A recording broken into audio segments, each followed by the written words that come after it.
नमस्ते, हजुरहरूलाई स्वागत छ मेरो च्यानलमा। आज मैले हलुवा बेजको चक्रे पाउको रेसिपी लिएर आएको छु। चक्रे पाउ बनाउनको लागि चाहिँ मैले 3टा हलुवा बेज लिएको छु। अब हजुरहरूलाई चाहिँ म यो चक्रे पाउ बनाउनको लागि सामानहरू चाहिँ देखाउँदै छु। सुरुमा मैले 2 चम्चा चिनी लिएको छु, अनि स्वाद अनुसार खुर्सानी, अनि यो चाहिँ हिङ पनि मैले आधी चम्चा लिएको छु। बिरी नुन र सेतो नुन पनि आधी चम्चा लिएको छु।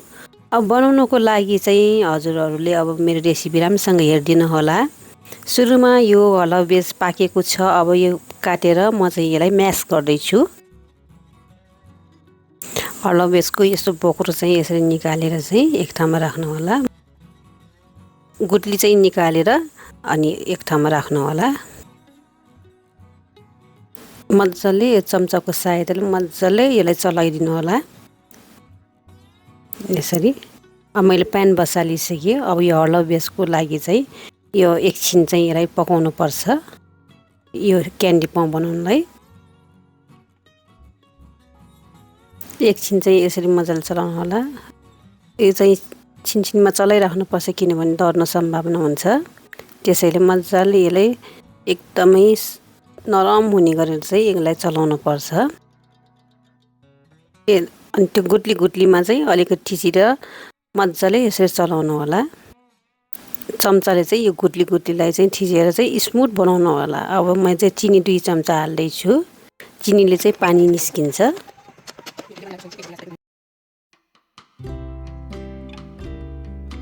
हजुरहरूले पनि यस्तो नयाँ रेसिपी बनाएर तपाईहरुले ट्राई गर्नु होला। मैले चाहिँ नयाँ रेसिपी हो मेरो चाहिँ यो।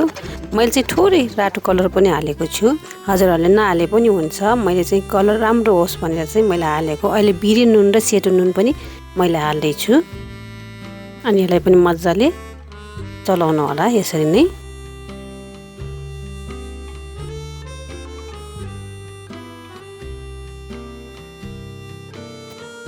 मजाले यसरी चलाउनु होला। अब चाहिँ म चाहिँ हिङ पनि हाल्दै छु।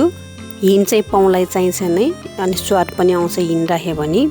यो मेरो नयाँ रेसिपी हो। हजुरहरूले पनि एकचोटि ट्राई गर्नु होला, एकदमै मिठो हुन्छ। अब खुर्सानी पनि हाल्दै छु।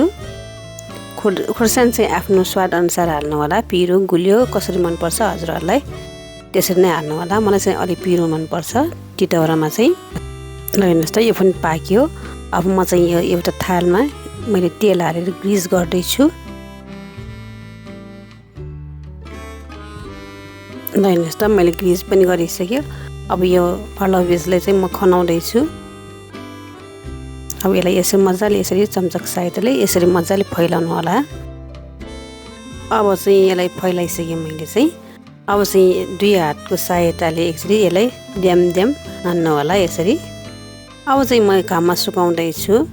अब कति दिन लाग्छ त्यो म सुकेपछि हजुरलाई देखाउँछु। झिङ्गाहरू बस्छ भने मैले जाली पनि लगाएको छु। मैले चाहिँ ठ्याक्कै यो 3 दिन लाग्यो सुक्नलाई, पुरा सुक्नलाई 3 दिन लाग्यो। ल हेर्नुहोस् त, मजाले सुकेको छ। पापड हेर्नु कति मजाले बनेको छ। त्यसैले हजुरहरूले पनि घरमा यसरी बनाउनु होला, ट्राई गर्नु होला। अब म यसलाई चाहिँ पिस काटेर हजुरहरूलाई देखाउँछु। पहिलो सुरुमा यो छेउछेउको नि पहिलो काटौँ। यसरी काट्नु होला मजाले। यो छेउछेउको काटेर अनि 4 पाटी जस्तो बन्छ। अब यसलाई चाहिँ मसिनो गरेर काट्नुपर्छ। पहिलो सुरुमा यसरी काट्नु होला।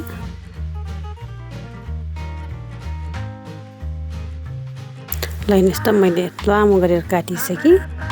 अब यसलाई चाहिँ यसरी बतारेर लाने, यसरी बतारेर लानु होला। एकदमै मिठो भएको साथीहरूको रिक्वेस्टमा बनाएको मैले। साथीहरूलाई मैले बनाएर खुवाएको थिएँ, तर उनीहरूले एकदम मन पर्यो भन्दै थियो। अनि मैले चाहिँ यो फेरि बनाएको हो।